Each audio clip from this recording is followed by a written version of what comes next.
This video has been produced in an effort to introduce the Carolinas Professional Wrestling Awards and to clarify how the winners of the CPWAs are determined. Let's begin by answering the question, what are the CPWAs? The CPWAs are a set of awards presented annually. Begun in 2015, the CPWAs have lineage that traces back to other professional wrestling awards from the region that have been retired, namely the Professional Wrestling Awards of the Carolinas and the Carolina Independent Wrestling Year-End Awards. The CPWAs are intended to celebrate achievements made by athletes competing in the Carolinas. The CPWAs are made up of 8 categories. Wrestler, Tag Team, Female Wrestler, Rising Star, Feud, Manager, Ring Announcer, and Referee.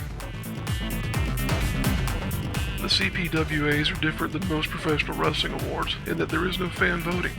This eliminates the possibility of a random candidate receiving an award without merit, as well as the trend of talent begging for votes via social media in the case of public online polls.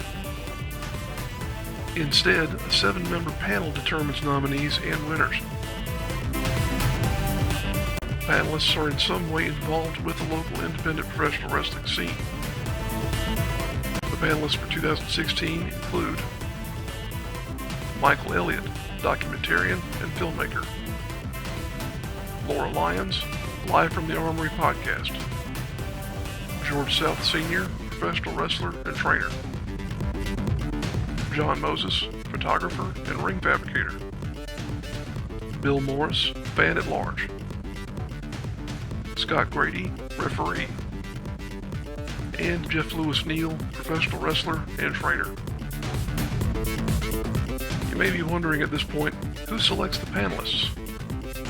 Well, that would be me, Robert J. Truesdale, founder of the CPWAs. You may know me better as Redbeard, host of the popular YouTube vlog series, Wrestling with Redbeard.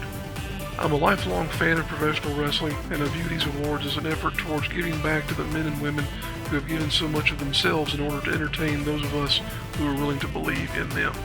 I do my best to remain an impartial advocate when organizing award proceedings and try to gather together a panel that is made up of diverse individuals whose reputations and opinions carry weight. It is my hope that the CPWAs will continue to grow and become an eagerly anticipated aspect of the calendar for talent and promotions in the Carolinas. Now that we've introduced the awards, let's talk more about how the winners are chosen.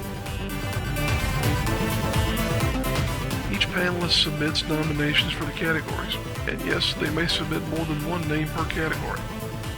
The field for each category is narrowed down to the top 3 nominees based on the percentage of nominations they've received. This methodology can create some interesting mathematical situations, but we work within the confines of these parameters regardless. Panelists vote for 1 nominee per category during final voting, and the nominee with the highest vote count wins. Thanks for taking the time to watch this video. I hope it has given some insight on the genesis of the CPWAs, as well as clarified how it is that these awards are handed out. The winners of the 2016 CPWAs will be announced towards the end of this year, possibly in early 2017. The awards will be handed out at a local event that is yet to be determined. If you haven't already, please connect with us by joining the Facebook group for the CPWAs, a link to which can be found in the description of this video. If you have questions, comments, or concerns about the CPWAs that weren't addressed in this video, you can reach us via the email address provided.